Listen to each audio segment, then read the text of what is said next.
자, 지금부터 102회 전산회계 2급이고요. 102회 전산회계 2급 실무 문제를 천천히 하나씩 풀어보도록 하겠습니다. 자, 문제 1번.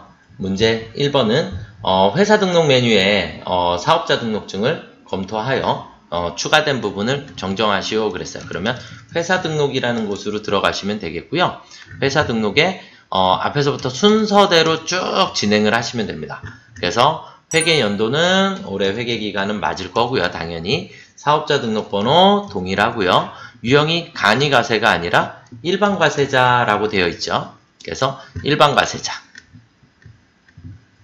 간이과세에서 일반과세로 과세 유형 전환되면 전환일자를 입력하세요. 근데 전환된 게 아니라 잘못 입력된 거니까 해당 사항이 없으십니다. 자, 그리고 우리 주소가 조금 틀리게 나와 있나요? 그래서 주소를 고쳐보도록 하겠습니다. 광주광역시 남구 봉선 중앙로 123번 길 지구 1 하고 여기다가 주월동 이렇게 넣어주시면 되겠죠. 그러면 밑에도 동일하게 자택 주소는 같은지 아닌지 알 수가 없어요. 사업자 등록증에 자택 주소는 안 나오니까. 그래서 자택 주소는 굳이 수정을 안 하셔도 됩니다. 그래서 사업장 주소만 수정을 해주시면 될 것 같고요. 자, 그리고 이름 다 같고 우리 개업 연월일이 다른가요? 그래서 개업 연월일을 2010년 05월 09일로 수정해 주시면 되겠고요. 그리고 광주세무서장까지 확인이 되면 여기까지. 그러면 우리가 수정해야 할 건 과세 유형, 그 다음 주소, 그리고 개업 연월일 이렇게 수정을 해주시면 될 것 같습니다. 자, 그 다음은 이제 두 번째 문제로 넘어가 보겠습니다. 두 번째 문제는 전기분 재무상태표입니다. 그래서 전기분 재무상태표에 들어가셔서 전기분 재무상태표는 방법이 없어요. 위에서부터 그냥 무조건 순서대로 금액이 다 맞는지 확인하면서 내려가시면 됩니다. 그래서 5천만원, 2천만원, 그 다음에 950 이렇게 틀린 거 고쳐주시면 되겠고요. 외상매출금, 대손충당금, 다들어음, 대손충당금, 단기대여금, 미수금 어디 갔어요? 없네요. 그러면 밑에다가 미수금 우리가 100만원입니다. 라고 넣어주시면 될 것 같고요. 그리고 상품, 차량 운반구, 감가상각누계액, 그 다음에 비품, 감가상각누계액까지 그러면 차변의 합계금액이 우리 자산총계와 똑같다라는 걸 확인하시면 되겠고, 자, 그 다음 대변은 외상매입금, 지급어음, 미지급금, 단기차입금, 차입금 금액이 다르네요. 2,446만원. 이렇게 수정해 주시면, 그러면 여기에 있는 대차 차익이 없어졌죠? 그러면 정답입니다. 자, 그 다음은요, 문제 3번으로 내려가 보도록 하겠습니다. 유리상사의 외상매출금과 외상매입금에 대한 거래처별 초기 2월 잔액은 다음과 같다 그랬어요. 자, 그럼 창을 닫고 거래처별 초기 2월 이라는 데로 들어가셔서 외상매출금을 클릭을 해보시면 외상매출금의 참풀은 1,500이네요. 1,500. 그리고 오늘 상회가 5,300. 이렇게 차액이 없도록 만들어주시면 되겠고요. 외상매입금도 가니까 차액이 있네요. 해송상에 1,320 맞고요. 그 다음 부일이 1,000만원입니다. 이렇게 수정해 주시면 정답입니다. 자, 그 다음은 거래처 등록을 하라 그랬으니까 거래처 등록으로 가보도록 하겠습니다.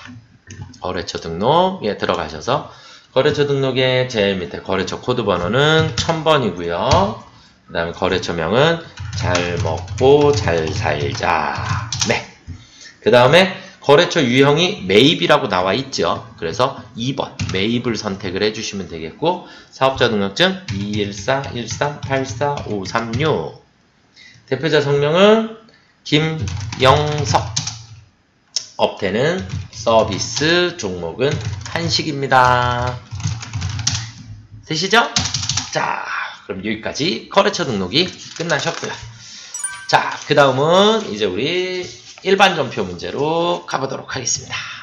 일반 전표 입력으로 들어가시면 되겠고, 자, 첫 번째 07월 06일날 영업부 직원들의 직무 역량 강화 교육을 위한 수강료 10만원 보통예금 계좌에서 이체 지급했다. 그럼 일단 대변에 무조건 보통예금이 10만원이 나갔습니다. 그리고 차변에 교육을 위한 수강료를 지불했기 때문에 우리는 개정 과목을 교육훈련비, 너무 많이 나와요. 우리는 무조건 800번대 쓰시면 됩니다. 우리 전산회계 2급 자격증 시험은 무조건 800번대 개정 과목을 사용을 한다. 그래서 800번대 있는 교육훈련비를 선택해 주시면 되겠고요. 자, 그 다음에 8월 2일날 08월 2일날 강남 상사로부터 임차하여 영업점으로 사용하던 건물의 임대차 계약이 만료되어 보증금 1억 원을 보통예금 계좌로 돌려받았대요. 그럼 차변에 보통예금이 1억 원이 들어오겠죠. 그리고 대변에 가서 임차 보증금이라고 하는 거. 대신에 우리 친절하게 보증금의 거래처를 기재할 것 이렇게 되어 있나요? 그래서 강남 상사 이렇게 안 나와 있어도 채권 채무에 해당하기 때문에 내가 돈 받을 권리가 있었던 거기 때문에 거래처를 반드시 표기해 주시는 게 맞습니다. 자, 그 다음 8월 29일날 거래처의 신규 매장 개설을 축하하기 위하여 영업부에서 거래처 선물용 화분을 30만원 구입하고 사업용 카드로 결제했다. 그럼 신용카드로 결제를 하게 되면 우리는 대변에 무조건 미지급금. 거래처에 선물을 샀으니까 우리는 차변에 접대비. 마찬가지 개정 과목 많은데 우리는 무조건 800번대에 있는 접대비를 선택하시면 되겠고요. 30만원이고 그리고 대변에 가서 우리 신용카드는 무조건 미지급금, 거래처는 BC카드를 반드시 선택해 주셔야 합니다. 자, 그 다음 9월 6일날로 넘어가 보겠습니다. 09월 6일날 희정은행에 정기예금에 가입하고 보통예금 계좌에서 1000만원 이체했다. 그럼 일단 또 대변에 보통예금이 1000만원이 나갔고요. 우리는 차변에 뭐 했다고요? 정기예금 했대요. 그럼 정기예금 해주시면 되겠고요. 뭐 선생님 여기 거래처 희정은행 안 쓰나요? 쓰셔도 되고 안 쓰셔도 됩니다. 우리 원래 실무에서는 무조건 거래처를 써주셔야지 되는 게 맞고요. 그 다음에 K랩 우리 전산회계 자격증 시험에 예적금은 거래처를 생략하여도 무방하기 때문에 그래서 거래처 표기를 안 하셔도 틀리지는 않습니다. 근데 실무는 무조건 하시는 게 맞습니다. 실제 회사에서는. 네. 자, 그 다음 9월 20일날 보도록 하겠습니다. 9월 20일날 부산 상사로부터 상품 100만원을 매입하고 대금 중 60만원은 당좌 수표를 발행하여 지급하고 나머지는 현금으로 지급해. 일단 상품을 매입했으니까 우리 차변에 상품이 들어오겠죠. 100만원. 그리고 대변에 당좌 수표를 발행하면 당좌 예금이 나가요. 그쵸? 60만원. 그리고 대변에 나머지는 현금이 40만원이 나가면 되겠죠. 네. 자, 그 다음으로 넘어가 볼까요? 급여 지급한 급여 명세서가 나왔는데 9월 30일날 지금 회계 2급을 배우시는 분들은 이 부분이 조금 난감한가 봐요. 금액들이 막 여러 개가 나와요. 지금은 다 빵원 이렇게 돼 있지만 우리는 필요한 게 제일 밑에 있는 진한 글씨 3개만 필요해요. 항상. 그래서 급여를 지급하면 우리는 차변에 급여 그리고 무조건 우리는 800번대를 쓰셔야 한다 그랬어요. 그래서 801번 급여는 급여의 개 총 75만원이 되겠고요. 그리고 대변에 공제 합계 6,000원. 이만큼은 급여를 지급할 때 세금을 항상 떼고 지급을 해줘야지 되거든요. 그 세금을 우리는 예수금이라고 합니다. 그래서 원천징수한 예수금이 6,000원이고 나머지는 보통예금 계좌에서 지급을 하였습니다. 이렇게 보시면 됩니다. 그래서 이건 붕괴가 그냥 정해져 있는 거니까 급여가 나왔다 그럼 무조건 붕괴는 이틀대로 해주시면 될 것 같습니다. 자, 그 다음은 10월 11일 날로 넘어가 보겠습니다. 10월 11일 날 사업장 건물에 피난시설 설치 공사를 실시하고 공사대금 300만원은 보통예금으로 지급하였다. 그랬으니까 일단 보통예금이 300만원이 나가요. 그럼 차변에 피난시설 설치 공사를 하고 그런데 우리 아까 이론 문제에서 피난시설 설치하면 자본적 지출이라 했죠. 자본적 지출은 내 자산에 포함시켜준다. 그래서 차변에 건물이 300만 원의 가치가 증가할 것이다. 이렇게 보시면 됩니다. 이론 문제하고 연결이 돼서 나왔네요. 그래서 피난시설 설치 공사는 자본적 지출에 해당하고 원가에 포함시켜줘야 한다. 자, 그 다음은 10월 13일 날로 가보도록 하겠습니다. 미림전자의 파산으로 인하여 미림전자에 대한 외상 매출금을 전부 대손처리했다. 대손처리는 못 받게 되었다. 그랬으니까 대변에 외상 매출금 미림전자의 외상 매출금 260만 원이 없어지게 될 거고요. 우리는 못 받게 될 걸 대비해서 우리는 차변에 무조건 다음 번호, 그러니까 108번의 다음 번호 109 대손충당금이 얼마가 있었다고요? 30만 원이 있었대요. 그러면 나머지는 대손 상각비가 230만 원이 생기면 됩니다. 그래서 대손 처리할 때는 항상 1순위 대손충당금, 2순위 대손상각비 이렇게 이해하시면 될 것 같고요. 자, 그 다음 문제 5번은 일반 전표에 입력된 내용 중 다음에 오류가 발견되었다 그랬어요. 그럼 오류가 발견됐으니까 우리가 문제에서 7월 9일날 07월 9일날로 가볼게요. 세금과 공과 현금이라고 되어 있는데 문제를 보니까 인천시청에 기부한 현금 20만 원이 세금과 공과로 기부했대요. 그러면 세금과 공과를 기부금으로 바꿔주시면 되겠네요. 빙고. 자, 그 다음 10월 12일 날로 가보겠습니다. 10월 12일 날 외상매출금이 보통예금으로 회수된 거래가 나와 있는데 영양문구의 외상매출금 500만 원을 보통예금을 이체받은 것으로 회계 처리하였으나 실제로는 영양문구에 대한 단기 대여금을 회수한 것이다. 그럼 외상매출금이 아니라 단기 대여금을 회수하였습니다. 이렇게 보시면 되겠죠? 그래서 계정 과목만 단기 대여금으로 수정해 주시면 되겠고요. 자, 그 다음은 이제 결산 문제로 한번 들어가 보도록 하겠습니다. 결산 문제는 무조건 12월 31일 날 풀어주시면 되겠고, 자, 첫 번째 현금과 부족이 나오면 현금과 부족은 무조건 합계잔액 시산표에 들어가 보세요.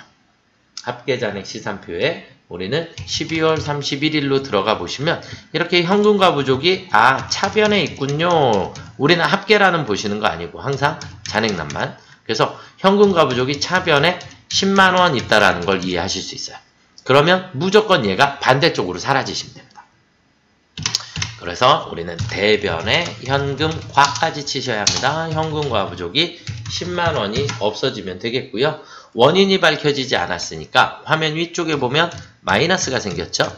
마이너스는 무조건 손실, 플러스는 무조건 이익. 그래서 차변에 잡손실로 처리를 해주시면 됩니다.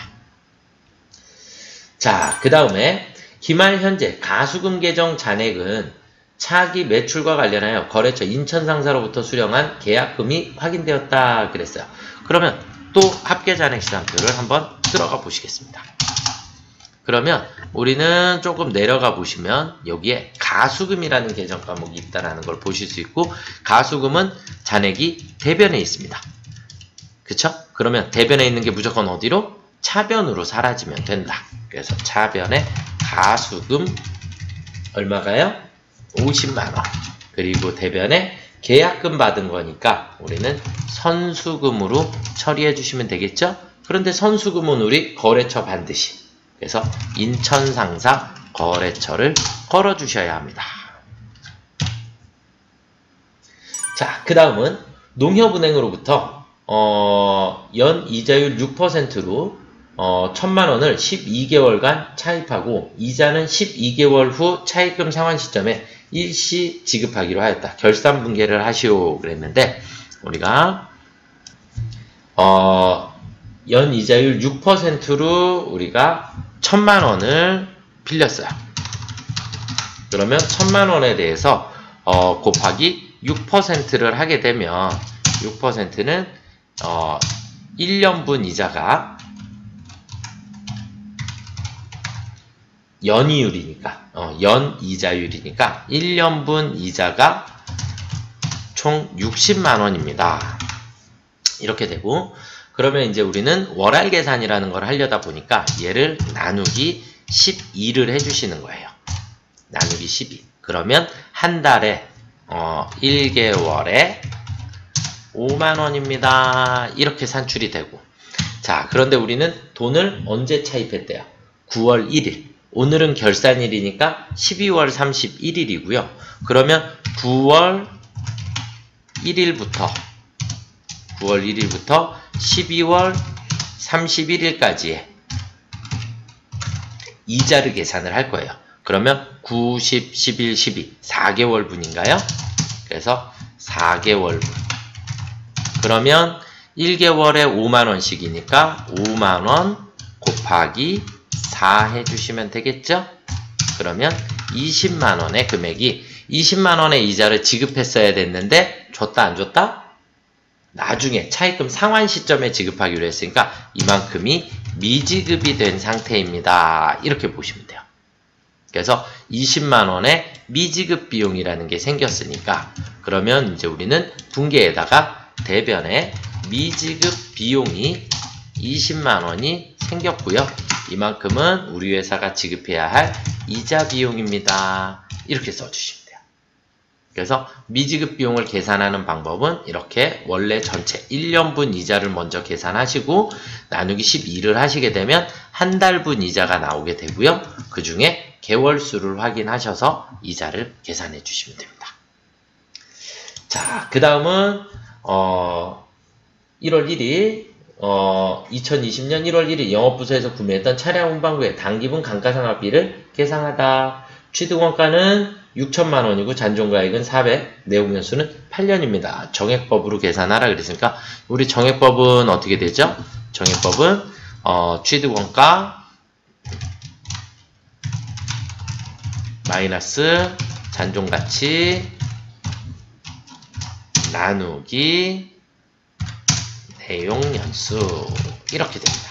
그러면 자 계산해볼까요? 취득원가 6천만원에서 마이너스 400만원을 빼게 되면 그러면 일단 여기서 5,600만원만큼이 나오게 되니까 얘를 다시 나누기 몇이요? 8년. 그러면 87에 56 그러니까 700만원만큼을 감가상각을 해주시면 되겠죠? 네, 700만원만큼을 감가상각을 합니다. 감가상각은 그냥 분계로 하셔도 되지만 결산자료를 한번 들어가 볼게요. 결산자료 입력에 들어가셔서 엔터 치시고 처음 이 창이 나오면 이건 외우셔야 되는데 무조건 탭 1, 탭 엔터 그러면 자동으로 들어가게 됩니다.